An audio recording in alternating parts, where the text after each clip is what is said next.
오늘을 읽는 책, 문학평론가인 국민대학교 국문학과 정선태 교수와 함께합니다.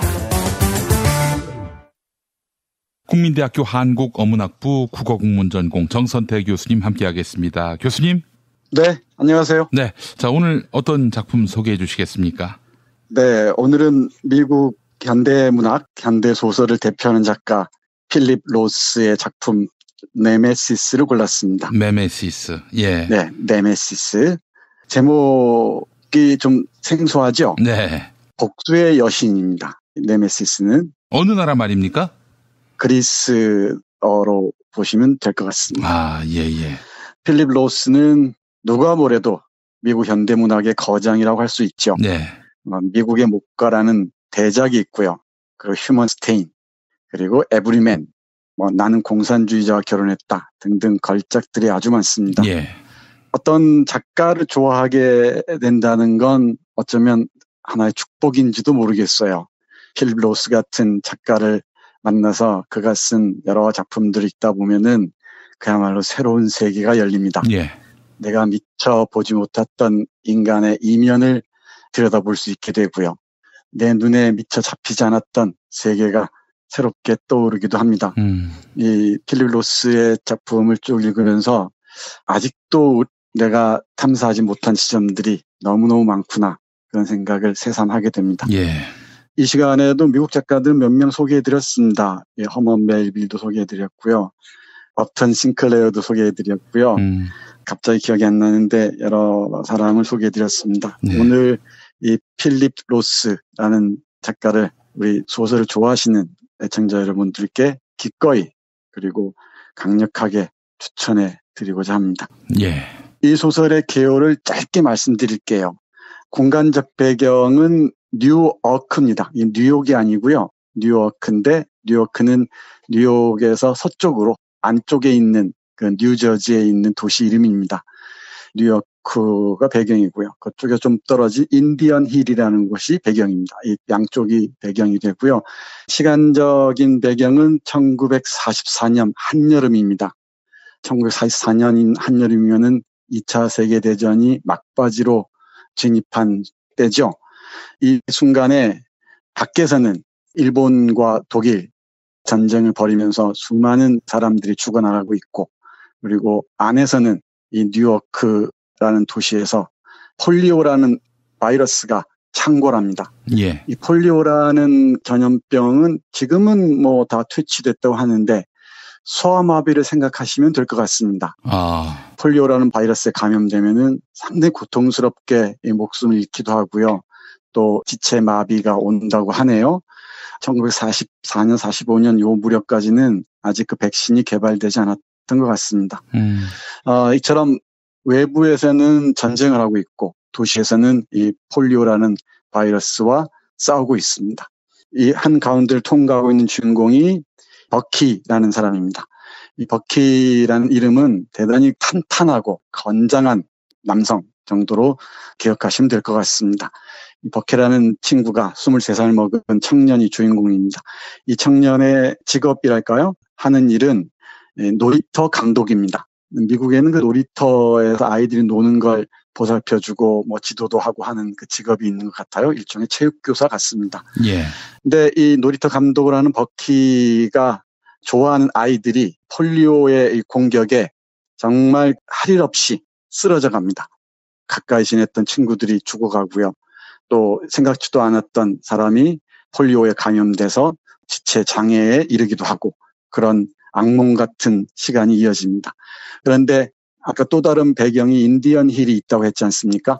그곳은 아이들이 모여서 캠프를 하는 좀 쾌적한 환경의 언덕입니다. 산속에 있는 캠프를 생각하시면 될 것 같습니다.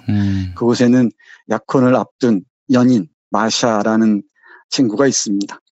자, 여기서 이제 결정을 해야 됩니다. 김 PD에게 묻겠습니다. 예. 지금 내가 일하고 있는 이곳 뉴요크라는 곳에서 내가 가까이 지내던 어린 친구들이 하나씩 죽어가고 있습니다. 그리고 부모들은 공포에 휩싸이겠죠. 나는 과연 끝까지 이 고통스럽게 살아가고 있는 이 뉴요크 마을 사람들과 함께 할 것인지 아니면은 연인이 오라고 기다리고 있고 또 일자리도 있는 인디언 힐이라는 쾌적한 환경으로 갈 것인지 어느 쪽을 택하시겠습니까? 막 고민하다가 눈물을 머금고 후자를 선택할 것 같습니다. 네, 훌륭합니다.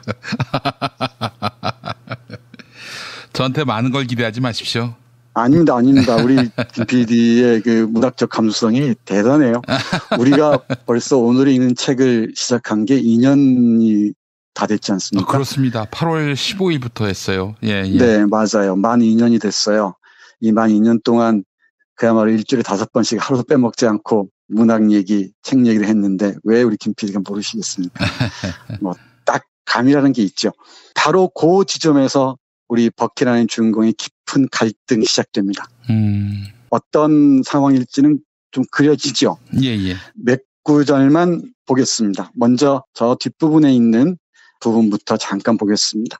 청취자 여러분들, 욥기는 많이 아실 겁니다. 욥기, 예. 네, 구약 성서의 한 챕터를 차지하고 있는 세계적인 시이기도 하죠. 아주 훌륭한 시이기도 한데 정말 아무런 잘못이 없는 욥에게 하느님 시험에 들게 하죠. 그 몸부림치는 이 욥의 고통스러운 절규를 한번 떠올려 보시기 바랍니다. 일단 먼저 한 구절 읽고 얘기를 이어나가도록 하죠. 예. 오직 악마만이 폴리오를 만들 수 있었다. 오직 악마만이 호러스를 만들 수 있었다. 여기 호러스는 정말 고통스럽게 살아가고 있는 한 사람의 이름입니다.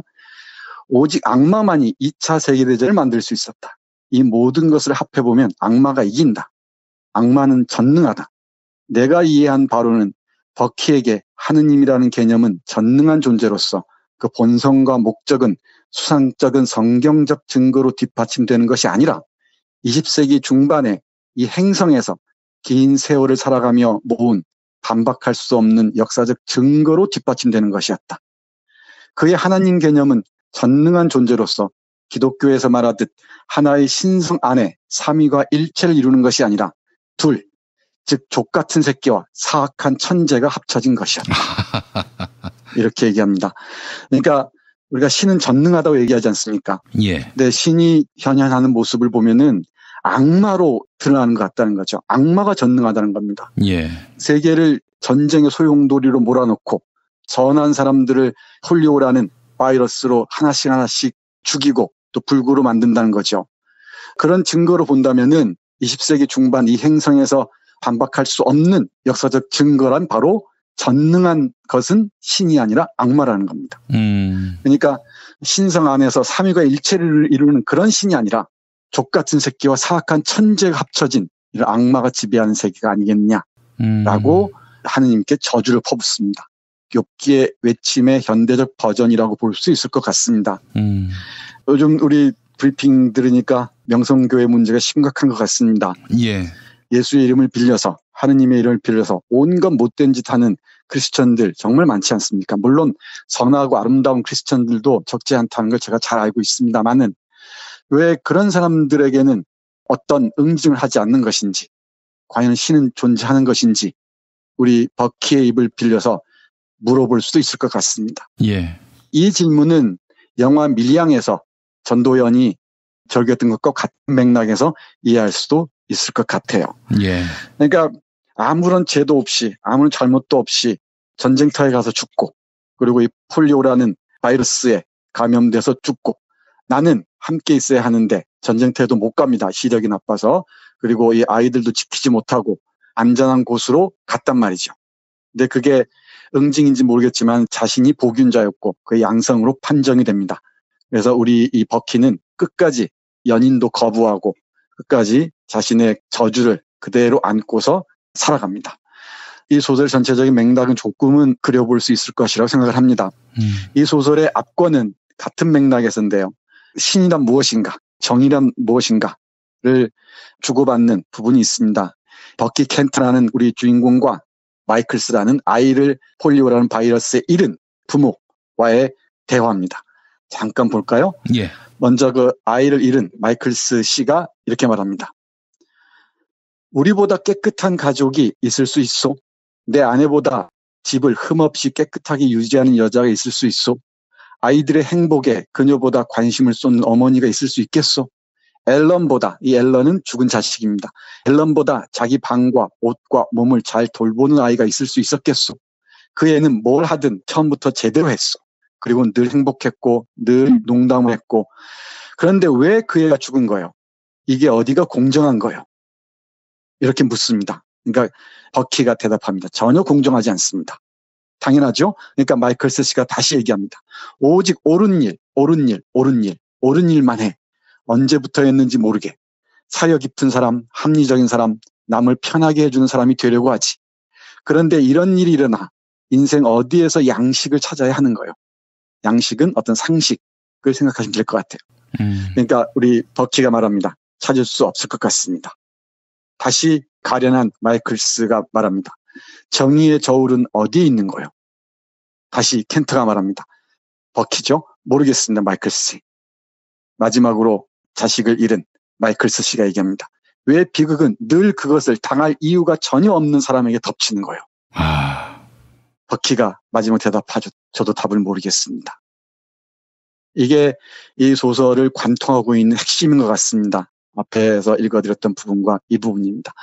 정말 선하고 착하게 그리고 사회와 함께 어우러져서 사는 사람들에게 이런 고통이 다가오고 반사회적인 인간들은 저렇게 떵떵거리면서 사는 게 과연 정의인가? 정의의 저울은 과연 있는 것인가? 많은 사람들에게는 운명이 달려있는 그 재판을 거래하는 자들은 저렇게 당당한데 거기에서 당해야 했던 사람들은 끝없이 고통을 받아야 하는 것인가? 이게 과연 정의이고 이게 정당한 것인가? 이게 과연 신의 뜻인가? 질문하지 않을 수가 없겠죠. 정말 이 소설 읽다 보면은 수많은 그 물음표들이 줄지어 지나갑니다. 과연 우리가 믿는 정말 전능한 신이란 존재할 수 있는 것인가? 어디까지 이렇게 올바르게 살아가는 정의롭게 살아가는 사람들이 시련을 감당해야 할 것인가? 참 쉽지 않은 질문이죠. 이 소설은 쿨하게 쓰여진 소설인데 질문 자체는 대단히 묵직합니다. 이게 필립 로스 소설의 특징이기도 합니다. 아무렇지도 않은 듯 얘기하면서 툭툭 이런 말을 던집니다. 하느님에게도 양심이 없나요? 하느님의 책임은 어디 있지요? 또는 하느님의 한계를 모르시나요? 이런 질문들을 우리가 피할 수 없을 것 같습니다. 이때 하느님은 등장하는 인물들이 다 유대인들인데 뭐 유대인의 종교, 구약에 바탕한 유대인들의 그 신을 얘기하지 않더라도 뭐 어떤 신이 좋습니다마는 만약에 이 세상을 관장하는 뭔가가 있다면은 이 뭔가가 도대체 무엇인지 한 번쯤은 생각해 봐야 할 것 같습니다. 앞에서 김 PD에게 여쭤봤습니다마는 폴리오라는 바이러스가 창궐하고 있는 뉴워크에 남을 것인가? 아니면 사랑스러운 연인이 기다리고 있는 쾌적한 환경의 인디언 힐로 갈 것인가? 고민하다가 인디언 힐로 간다고 했잖아요. 그런 과정에서 그 행복을 만끽하면서도 그 절망에 또는 그 죄책감에서 벗어나지 못합니다. 우리의 버키는요. 그 부분 잠깐 읽어보겠습니다. 예. 우리들이 늘 흔들리는 그런 고민스러운 지점을 잘 포착한 문장이 아닌가 싶습니다. 잠시 이런 행복감 때문에 여기서 행복감이란 인디언 힐에 와서 마샤라는 연인을 만나고 만끽하는 행복감을 얘기합니다. 그는 자신이 놀이터 아이들을 배신한 것을 거의 잊을 수 있었다. 위케이크의 무고한 아이들을 죽음으로 괴롭힌 것 때문에 하느님에게 분노한 것을 잊을 수 있었다. 그는 마샤와 약혼 이야기를 하면서 지금 있는 곳을 외면하고 정상적인 시대를 살아가는 정상적인 삶의 안전과 예측 가능성과 만족을 끌어안으려 달려갈 수 있었다. 그러나 전화를 끊자 그의 이상들이 그와 맞서고 있었다. 할아버지가 그에게 길러준 정직함과 힘이라는 이상, 그리고 제이크 그리고 데이브와 공유했던 용기와 희생이라는 이상, 어린 시절 그 스스로 길렀던 사기꾼 아버지의 기만적 성향을 넘어선 곳에 도달하고자 하는 이상, 즉시 다시 방향을 틀어 여름 동안 그가 하겠다고 계약했던 일로 돌아가라고 요구하는 사나이의 이상. 네, 이 둘 사이에서 깊은 갈등의 골이 생겨나죠. 이 사이에서 허우적거리는 버키 켄터의 모습이 여실합니다. 이 방송을 들으시는 여러분들이나 뭐 저나 우리 김 PD나 대부분 그럴 겁니다. 상식을 가진 사람이라면은 우리가 이 자리를 소지하는 게 맞죠. 그럼에도 조금 내가 안전한데 안운한 대로 피하고자 하는 심리도 마냥 부인할 수만은 없을 것 같습니다. 예. 그 사이에서의 깊은 갈등, 그 갈등이 향하는 방향이 어디인지를 가장 잘 보여주는 소설 중에 하나가 아닌가 싶어요. 그래서 인디안 힐로 가고 나서도 전쟁터에 가 있는 친구들 생각하고 뉴요크랑 그 놀이터에서 죽어가는 아이들 생각하면서 행복이 깊어질수록 수치심이 강해간다고 얘기합니다. 이 수치심, 부끄러움을 상실할 때 우리는 인간 이하라고 얘기를 하잖아요. 예, 우리 예. 버키 켄터가 간직하고 있는 자신의 그 안온함 속에, 행복 속에 수치감, 부끄러움이 우리에게는 어떤 방식으로 다가올지 우리 청취자 여러분들이 소설을 읽어보시기 바랍니다. 아마 여러 가지 생각을 참 많이 하시게 될 겁니다. 세월호도 떠올릴 수가 있고요. 우리 노회찬 의원도 떠올릴 수 있을 것 같습니다. 생각 같아서는 이런저런 많은 구절들을 읽어드리고 싶은데 너무나 많이 말씀드리면은 재미가 또 반감하니까 예. 우리 청취자 여러분들이 한번 직접 읽어보시기 바랍니다. 어렵지 않습니다. 네, 문장도 대단히 깔끔하고요. 번역도 우리 정영목 선생의 번역이어서 대단히 훌륭합니다. 필립 로스의 번역은 대부분이 정영목 선생이 했는데요. 정영목 선생의 번역 솜씨는 탁월하기로 이름나 있죠. 예. 믿고 읽을 수 있는 번역본이라고 할 수 있을 것 같습니다. 예. 알겠습니다. 자, 정선태 교수님 오늘 말씀 잘 들었습니다. 네, 고맙습니다.